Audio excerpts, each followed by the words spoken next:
get started in just a few minutes.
Thank you.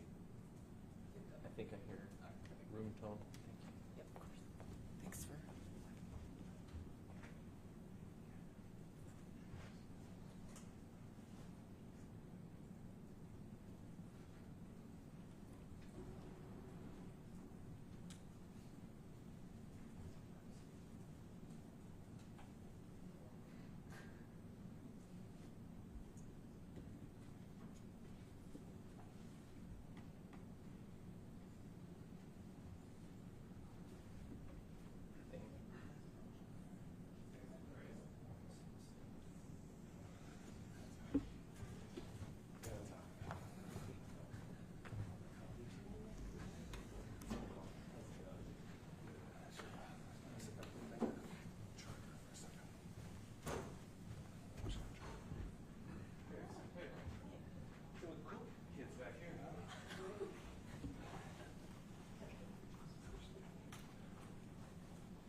They had turned the mic down. Someone had turned the mic down. Yeah, I think it is my mic. It's open now. Yeah, I hear room tone. Thank you.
Good afternoon, everybody. I'm here with the acting administrator of the FAA, Chris Rushlow. I appreciate him being here with me.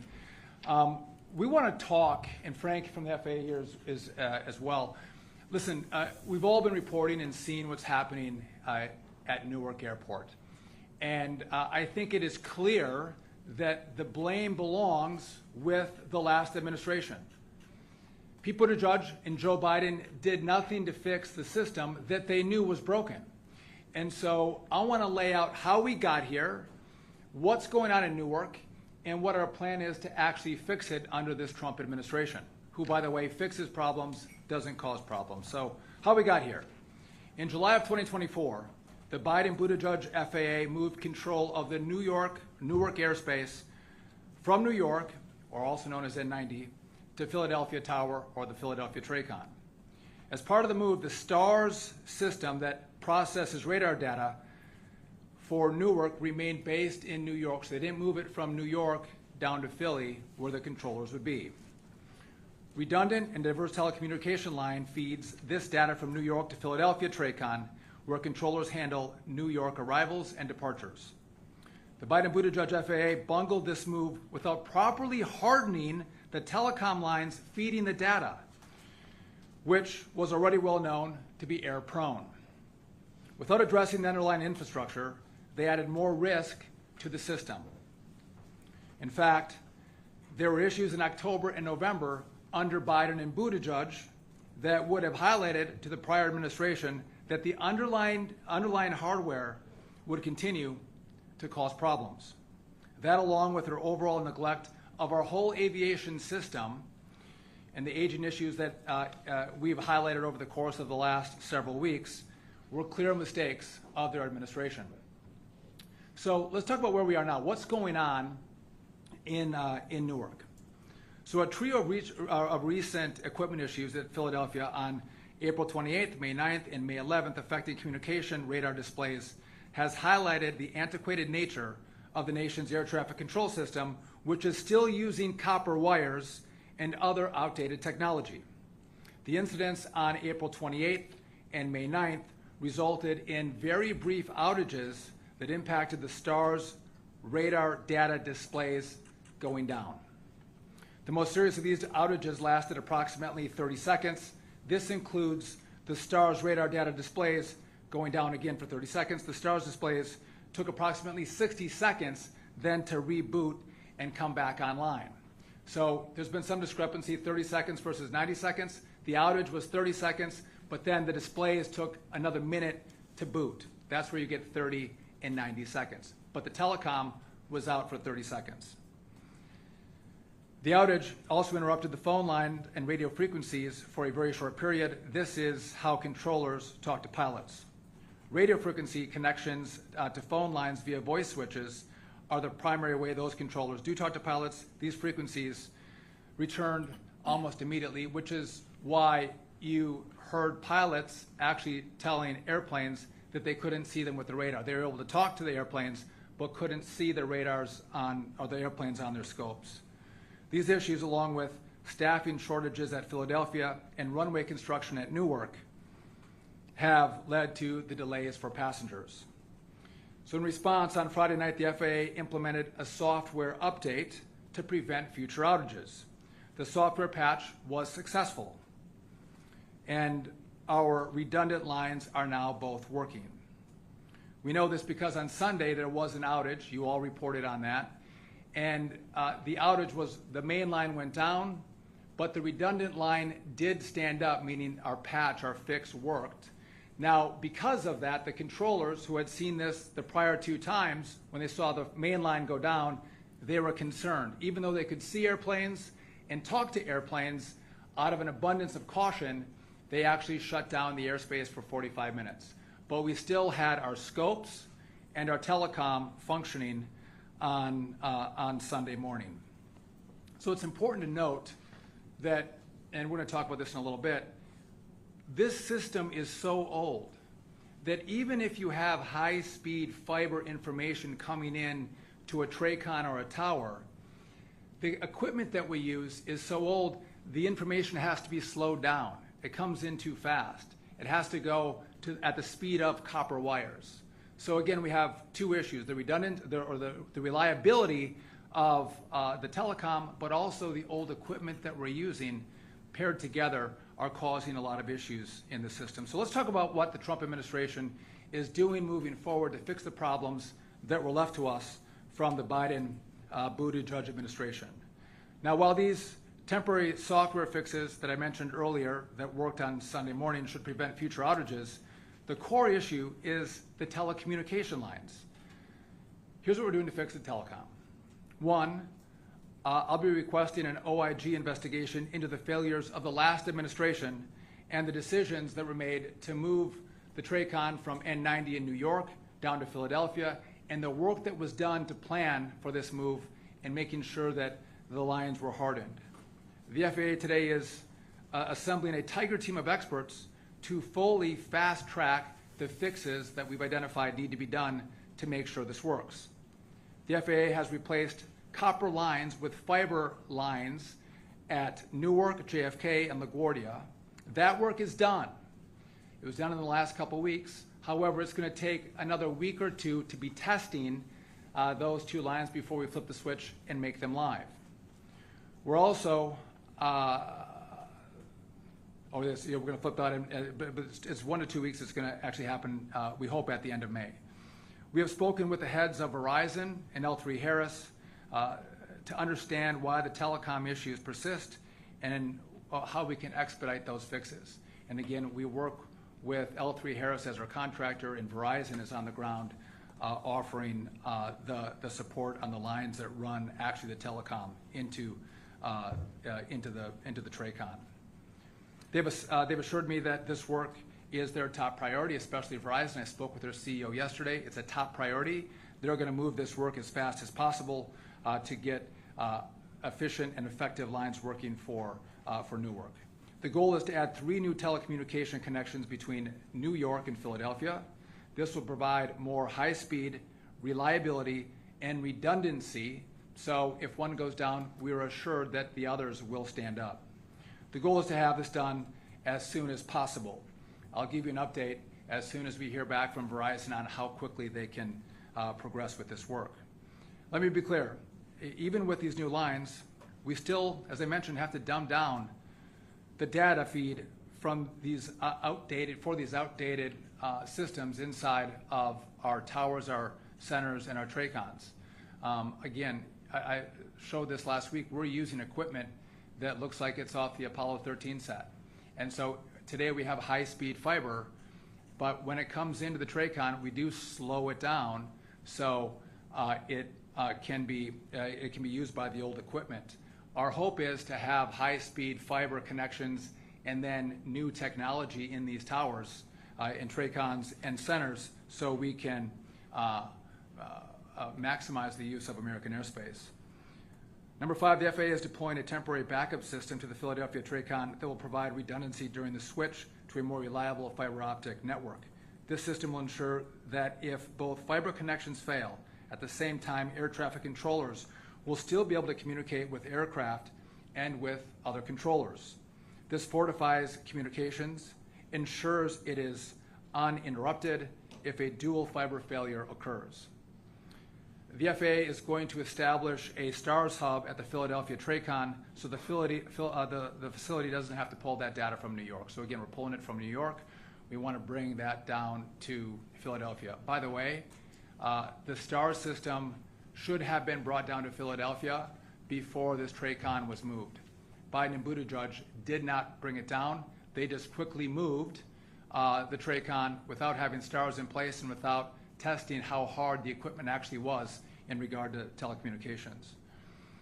Using existing statutory authority, I have as the Secretary of DOT. The DOT will convene a delay reduction meeting this Wednesday with all airlines who have flights at Newark. The goal is to have a manageable number of flights land at Newark. Families shouldn't have to wait 4 or 5 hours for a flight that never takes off. By lowering the number of flights, we can ensure the ones that are kept, they do actually take off and they do actually land. This authority hasn't been used in over 20 years.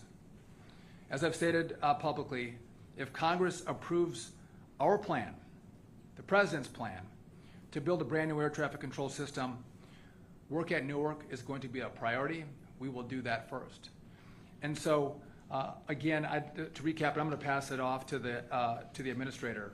We're in a situation where telecom is going down. And it's taken some time to isolate the problem. And we believe we've done that, but I don't think we're out of the woods yet. We actually have to spend the time now to build the network that should have been built before the TRACON was moved. I know this is frustrating. I know it's hard for the airlines operating out of Newark, the families that fly out of Newark. It's problematic. But our commitment is always safety. We're going to make sure that if you fly, you're going to fly safely. And if we reduce the number of flights at Newark, we're not doing it to annoy people. We're not doing it to delay people's travel. What we're doing is guaranteeing safety. And when you have problems, you actually slow things down. And that's what we've done. We've slowed down the flights at Newark until we can stand this system up and be assured that we have enough controllers and a system that's actually working to keep everybody safe. And again, we didn't have to be here. This did not have to be our story. Over the last 4 years, the last administration, they knew this was a problem. And by the way, during COVID, when people weren't flying, that was a perfect time to fix these problems. But again, they got $1.2 trillion for infrastructure, and virtually none of it went to fix the biggest American infrastructure problem that we have, which is our air traffic control system. And so what you see in Newark, we're going to have to fix. We're going to move fast, but we're going to do it right. My concern is that we could see other situations like this around the country because the system is old. It's old. And we are fighting to make sure we work with Congress, get the money, and begin this build of a brand new system as quickly as possible. This couldn't happen without the leadership of President Trump, who, again, I'm going to say, he talked to me when he gave me the job. He knew how old this system was. And so when I presented him this plan, he said, listen, I want you to walk through it. Are we going to do the whole thing? This is not a patchwork. It's not a Band-Aid. This is going to be everything. We're going to build it brand new. And I said, yes, Mr. President, this is a plan to build everything new. It's going to be complicated, but we don't want more Newarks. We don't want more Newarks to happen throughout the country. And so we are going to fix Newark. We have a plan to fix Newark. We ask for your patience. And then we're looking to Congress to give us the resources to fix air traffic for the whole country so no one has to deal with this in the future. And with that, I would like to pass it off to a guy who has done an amazing job in orchestrating his team, in building a Tiger team to make sure we can quickly and efficiently address the problems that we face at Newark and throughout the system. Our acting administrator of the FAA, Chris Rusholo. Thank you, Mr. Secretary. Good afternoon. Yes, as the Secretary just described, so we have an action plan moving forward here. Starting today, we've, under the Secretary's direction, we have initiated a task force, an emergency task force, comprised of experts, executive experts from the FAA, from L3 Harris Corporation, as well as from Verizon. We're very focused on making sure that travel into Newark is safe and efficient. I can tell you uncategorically that the travel into Newark today is safe, but we will continue to monitor that situation as it relates to the technologies that the Secretary referenced earlier. And we will also work with the airlines, and the second reference was through this delay reduction task force or meeting that we're having on Wednesday.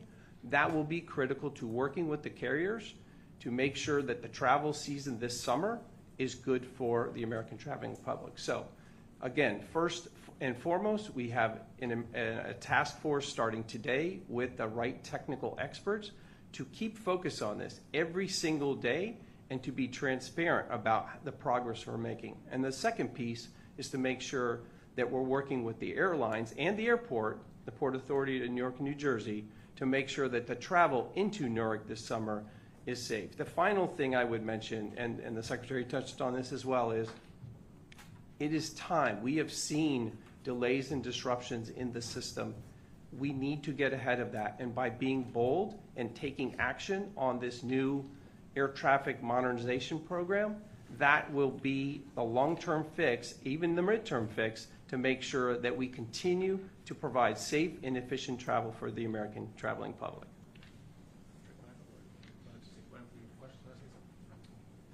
Thank you, Mr. Secretary. As a former controller and now as a manager that helps oversee the air traffic organization, top to bottom, in all my conversations with our management team and with the controllers, they look forward to new infrastructure. They look forward to the commitment that is being made by this administration and the leadership by Mr. Duffy to work on equipment that is younger than the children that they have. I will tell you, when I was in the Air Force and I was a controller in 1999, I actually was the test bed for STARS. That's when STARS first came out, was in 1999 at Eglin Air Force Base. We tested that. As a controller at Albuquerque Center, it was almost 20 years ago where the ERAM system came in. That's our automation for our en route centers. And the issues that we have with static on the frequencies were problematic then, it's exponential now. So we look forward, Mr. Secretary, to the new infrastructure, top to bottom. We applaud your efforts, sir. Thank you. So we're happy to take any questions if you have any. Yes. Mr. Secretary, thank you. Could we see more air traffic controllers from better staffed towers come to Newark to help out? I'll take a stab at that. Tell me if I'm wrong, but it does take time to train up controllers from other areas. So if they move from the Potomac Tracon and move up to Philly, it takes up to a year to train them on that airspace, Frank. Am I right on that? Average certification time, sir, for N90 is 2.5 years, but with our accelerated program, we hope to have that reduced quite a bit by a year to a year and a half, 2 years. So it could be a year. So even you have a 20-year experienced controller, they move to a new airspace. It takes them a long time to train up. So we don't have the ability to just snap our fingers and move controllers around. It takes time to train up specifically on the airspace in which they control, which is why the staffing becomes an issue, and you got to see over the horizon on how you make sure you have enough in training to deal with any shortfalls that may come in the out years. Yes. You've been saying that this is decades-old problems, and these issues have been present for years and years and years. So why didn't this administration initiate changes in their first administration? Well, I think what we saw is the cracks that you are now seeing today were highlighted actually over the last 4 years. We were seeing more and more of it. And the president has said this a number of times. He had a plan to come into the second part of his administration because he knew what was going on to actually fix it. Some money, some billions of dollars were allocated from the last administration to this effort, and it was wasted. You don't see any result of any money that's been spent over 4 years. And by the way, they had no problem spending money. They spent a lot of money, and they didn't spend the money here. The president was understanding the cracks at the end of his administration and was going to fix it 4 years ago. But the last administration, they did nothing about it. And so as things get old, you get to the point where you're starting to hear some rattles in your car. That's probably the sign you bring it to the shop. The last administration was hearing the rattles, and they basically kept driving and didn't do anything to fix it. Yeah, Grady. Thank you. First question's on Newark specifically. Last week, I think it was, United CEO said that the FAA regularly approves more than 80 flights per hour at Newark, even though it also tells the airline that 77 is the maximum. So I guess the question is that true? And if so, why is it happening? And then what's the target for reduction going forward? Yes, it's a great question. I would say to you, currently we're running essentially 24 to 28 arrivals. There are a lot of things that factor into the way the controllers can safely manage air traffic in and out of Newark. So that could be staffing, that could be technology, that could be weather. And all of those decisions are made based on the ability to safely manage that traffic in there. So there's no 70 flights an hour. There are arrivals and departures when you do the math. But at the end of the day, what we're talking about is safe arrivals, safe departures.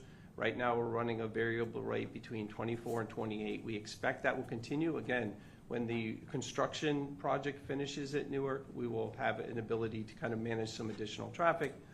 But first and foremost, we're going to make sure our controllers are comfortable handling the workload they have, and then making sure that all those other parameters are factored into the decision to accept arrivals. And what do you think an appropriate target is? I know you still have the meeting coming on Wednesday, Right. but do you have a number in mind going into it? So I'll start from a place of whatever's safe to bring in there, and we're going to work very closely with the carriers and the airport to make sure that that is appropriately communicated to traveling public as well.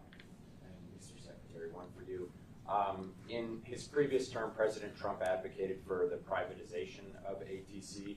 I know you've said that you don't want to go that route. I'm wondering if you've spoken with the president about that and what changed since then. So I haven't specifically talking to the president about privatization. I don't recall whether he was supportive or not. But what we have to do is unify Congress. This is not a Democrat or Republican issue. It's an American issue. And privatization is an issue that divides people. And if once the president and I and Chris are done building a brand new system and they want to have a conversation about privatization, they can do that. We'll be long gone. But if we have that, nothing is going to happen here. And there's more risk to the airspace. I'm not going to have more risk to the airspace. And so I want to keep everyone together, R's and D's. We're all wearing the same American shirt. Let's get it done together. Yes. Hi, Allie from Bloomberg News. I wanted to ask about Wednesday's meeting and kind of piggyback off the question about flight protections.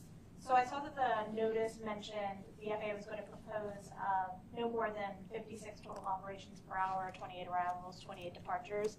When you're talking about reductions, is that going to be proportional based on how many flights the airline has out of Newark?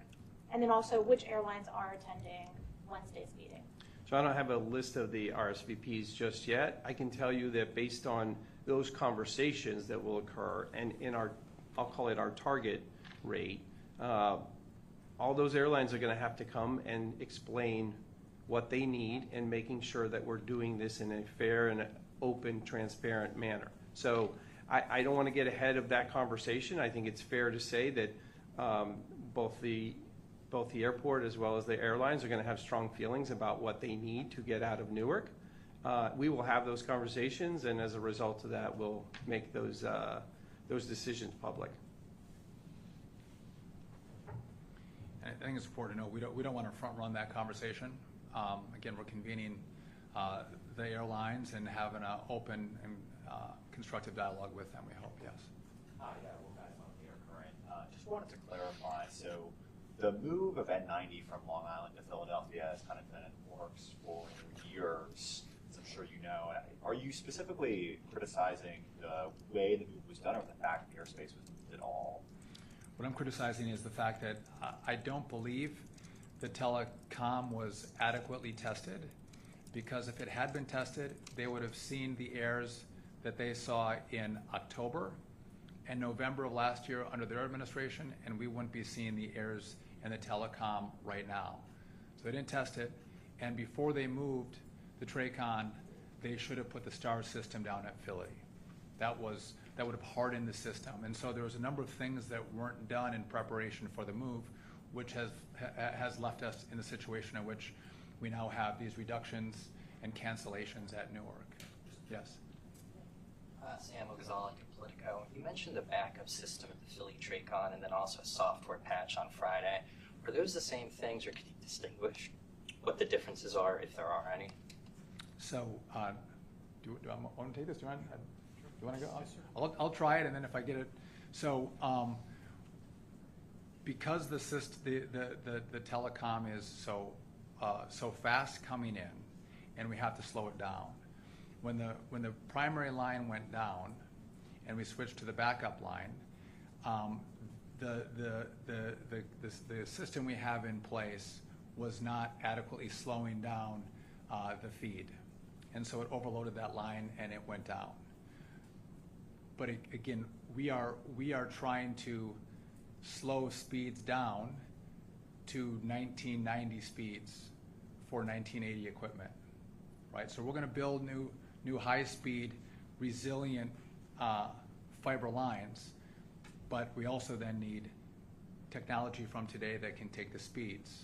And so because they're mismatched, the second line got overloaded and went down. That's what happened in both 2 weeks ago and on Friday morning. Did I get that right, Frank? Am I close? All right. So is the backup system operational right now? I know the software patch has been deployed. So the software patch actually worked on Sunday morning. So that's why we didn't lose radar, we didn't lose telecom on Sunday morning, but the primary line went down, and when that happened the prior 2 times, the whole system went down for 30 seconds. So the controllers were concerned, and that's why they did a ground stop for 45 minutes. However, we didn't lose telecom and we didn't lose scopes this Sunday. The backup line and the fix worked, so the backup line was functioning the way it is supposed to. Does that make sense? Okay. Yes. Yeah, Dave Shepherdson from Reuters. So Verizon has a $2.4 billion contract the FAA signed in 2023 to replace the copper wire. Why do you think it hasn't happened faster? And what's the medium-term solution? Right? You mentioned the software patch, the short-term fix, but when we have assurance that the system is modern enough, at Newark at least, to ensure that this doesn't happen again? They signed a $2.4 billion contract, the last administration did with Verizon. Do you know how long it was going to take to actually implement that $2.4 billion contract, which, by the way, was not enough money to build out fiber throughout the whole system? It was a 15-year contract. So this contract was just signed. They have another 12 years to complete the work, which was idiotic from the last administration. And so we're trying to repurpose and get Verizon to move more quickly. They've been good partners. They're trying to accommodate the needs of the FAA and the flying public. And again, we're going to need more money on the telecom front. That was just a part of it. And we can use some of that money for what work we're doing here. That was the first part of your question. The second part was? This current system requires a lot of maintenance. I think some of these outages may have gone down when maintenance was occurring. Like, so how do you have, what's the roadmap to a medium-term solution where we don't have these type of outages? Or will the backup system be enough? So in Newark, we have, again, we've taken out the connections at the airports that were copper. We've made them now fiber. So we have fiber connections at the airports. We're testing those right now. We go through a 2-week test period before we flip the switch. End of May, we should be able to flip the switch and bring the fiber online. But we're having problems with some of the lines we're currently using. So we are pushing our contractors to actually fix these telecom issues that we have right now. And it was supposed to be the end of the summer. I don't want to give you a date because you're going to hold me to it, but we are pushing them to radically speed up the time frame in which they can deliver new telecom into the Philly TRACON, which should resolve the issues that we're experiencing, over the last 2 weeks. Yes. Yeah. 2 questions. One is, I know you said Newark will be a priority. Will it be the #1 priority given the confluence of problems that we've seen? Yeah. So I think we're going to be able to do, we're going to have to do more than one location at a time. But yes, priority #1 is going to be Newark. And then I understand you're placing a lot of the blame on the previous administration, but these problems are happening now under the second administration. Are you just unlucky, or are there some real issues that need to be addressed under this current administration? If you buy a used car, you drive it home, and go to bed, wake up the next morning, drive to the store, and it breaks down, is it your fault, or is it the guy that you bought it from sold you a lemon, right? So we have to recognize, again, because I think a lot of the media tries to say, oh, this infrastructure is failing under the first 100 days of the Trump administration or Sean Duffy as secretary. And I think that is a known falsehood, known lie by the media. You all know that it's been cracking. Those of you who cover aviation, there's been telltale signs, there's been conversations, there's been congressional hearings on this, and the fact that the last administration did nothing should be reported. The fact that they spent $1.2 trillion and really invested zero in this massive infrastructure build that America needs, aviation needs, and they didn't pay attention to it at all. That they would have moved the TRACON from N90 down to Philly and wouldn't harden the network and wouldn't move the STAR system down to Philly shows, I think, a lack of focus. And maybe when you work from home Or maybe when you work from Michigan as a secretary, you're not focused on the real issues that are taking place throughout the airspace. And that's what was happening at this department. They were focused on what we call a cockpit versus a flight deck.